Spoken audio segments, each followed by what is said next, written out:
So here's two things artists must avoid at all costs that I still see do, and it's the biggest waste of time. And I don't know why we think or who thought. Maybe I did a long time ago. I don't think so. But it's the biggest waste of time, and you could be using your time much more valuable. So here's what you want to stop doing. Here's two things. Number one, stop spamming people by leaving comments everywhere and saying, check me out, dude, and just spamming your YouTube link, your SoundCloud link, your Spotify link to your song. Like, what are you doing, dude? Like, you're just spamming it everywhere, and then eventually Facebook, Instagram, or whatever platform, flags you anyways. And like, I have never ever checked out somebody's link because of that, right? Like why would someone think that? Like, if they're gonna check it. Like, if you're gonna promote that song, you should be running ads. Like, there's first two things wrong with that. One, it's a waste of time. You should be taking that same video, that same song, and running a Spotify ad targeting people that listen to your style of music, whoever you're closest to. Or if you're spamming your YouTube link, you should be running a YouTube ad and getting views for less than a penny. And that would be the same thing with Facebook and Instagram by boosting the post and getting views for a penny or less. Like, isn't your time more precious? But you'll spend 30 minutes or maybe an hour and you never got results. I've never met an artist that had success because they spammed their link with everybody. Like, leverage your time. Your time is so much more precious, right? Like, I shouldn't even be going out to get groceries right now, but just because we had a power outage recently, I'm going out to get them, but I get that stuff delivered, right? I shouldn't be going out. My time is more valuable. Your time is more valuable than spamming people links? Come on now. Now, there's a difference between that and an artist that you want to work with, and you want to get on their radar, and you follow them on Instagram or follow them on TikTok, wherever it is, and you're sharing their post to your feed. You're responding and leaving a comment on their post like, I love this song, whatever. You buy their merch. You get on their radar with a long-term plan of eventually DMing them, or eventually, after you're doing this for a while and supporting them and getting on their radar, and then you post a comment, hey man, I DM'd you, but because I'd love to get you on a song, or I'd love to feature you as an act, or next time you're going on tour, would you check our stuff? I've seen your name for a couple of weeks. I've seen you're engaged, and you're not, and you're encouraging. You're being part of the conversation. You're giving instead of taking.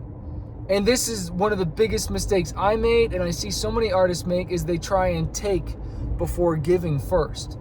Give. Doesn't the Bible even say, give first and then it'll be added onto you? You want to sow before you reap, right? So I hope that really, let me know in the comments below if that helps, because that's some gold right there. And then the other thing is, you spam via email. And you send all these emails to people, and you don't even know what you want. You send some carbon copy, you just copy and paste some email, some long email, which I won't have time to get into today because I'm getting home here. But you have some long email that you send that has no purpose, and you just copy and paste it, and you send it to all these people. And you barely even know their name. You barely even know what they do. And you don't even really know what you want from them. Oh, just put me on, bro. Just put me on, girl. Like, an email to a record label is different than an email to a booking agent. An email to a booking agent is different than to a music supervisor. An email to a music supervisor is different than to a producer that you want to work with, or an artist you want to work with. Those are different emails than to a sponsorship company that maybe you want to sponsor your tour. That's a different type of email.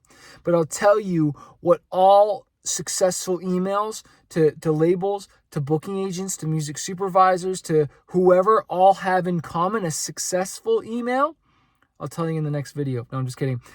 What they all have in common is they're short. They're short. There may be a line or two or three complimenting them, telling them who you are, maybe a short success, and what you want from them. Very clear what you want from them. Do you want them to listen to a song, and why? Is it because you think it's good for TV and film, or because they already have rock acts or hip-hop acts and you're a rock or hip-hop act and you think you have an album you're working on and you want to see if you can partner on a release or whatever it is, or you want to maybe get onto a tour, you want to buy onto a tour? You need to be short. You need to be clear. You need to be concise. You need to be straight to the point, because I get these long emails from people and I just delete it. I don't got time. And the second thing that's wrong with your email is you put some big 7-10 megabyte attachment. Are you kidding me? Don't ever do that. Most likely it'll just go in their spam folder anyways, right? And so you want to be clear, you want to be to the point, but these are two big mistakes I see artists. Now, to do it the right way, hey, come join us on our next training, man. Come to the Get More Fans 5-day challenge so I can help you with this and answer more specific questions that you might have on these. Go to 10xyourfanbase.com/live challenge. Pick yourself up a VIP ticket so you can ask me any questions, right? And we can dive into this stuff more, and I can help you even craft the right email, target the right fans, target the right people who you should be reaching out to for your genre, for your specific thing. And we can move this needle forward, because for some of you, and the ones that I want to work with, you're not afraid of hard work. You're like, Chris, man, I'm willing to put in the hard work, man. Maybe I'm just putting the work in the wrong area. You know, like I've spent a lot of energy, sometimes just in the wrong area, doing the wrong things. And so it's like I'm not getting as far as I should have. It's like, man, I'm working so hard. Why am I not moving forward? Well, it's because I was putting the effort into the wrong things.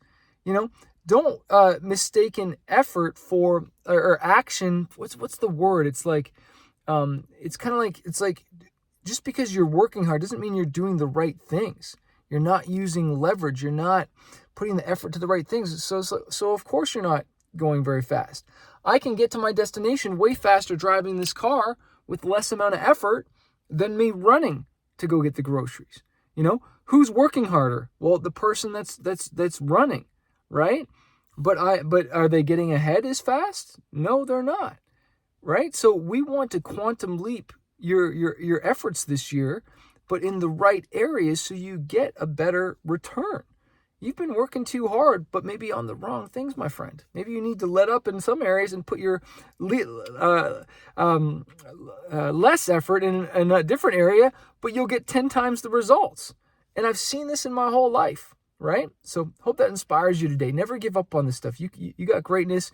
You can move so much further by just a few little tweaks in your music business. I believe it. Let's go for it this year.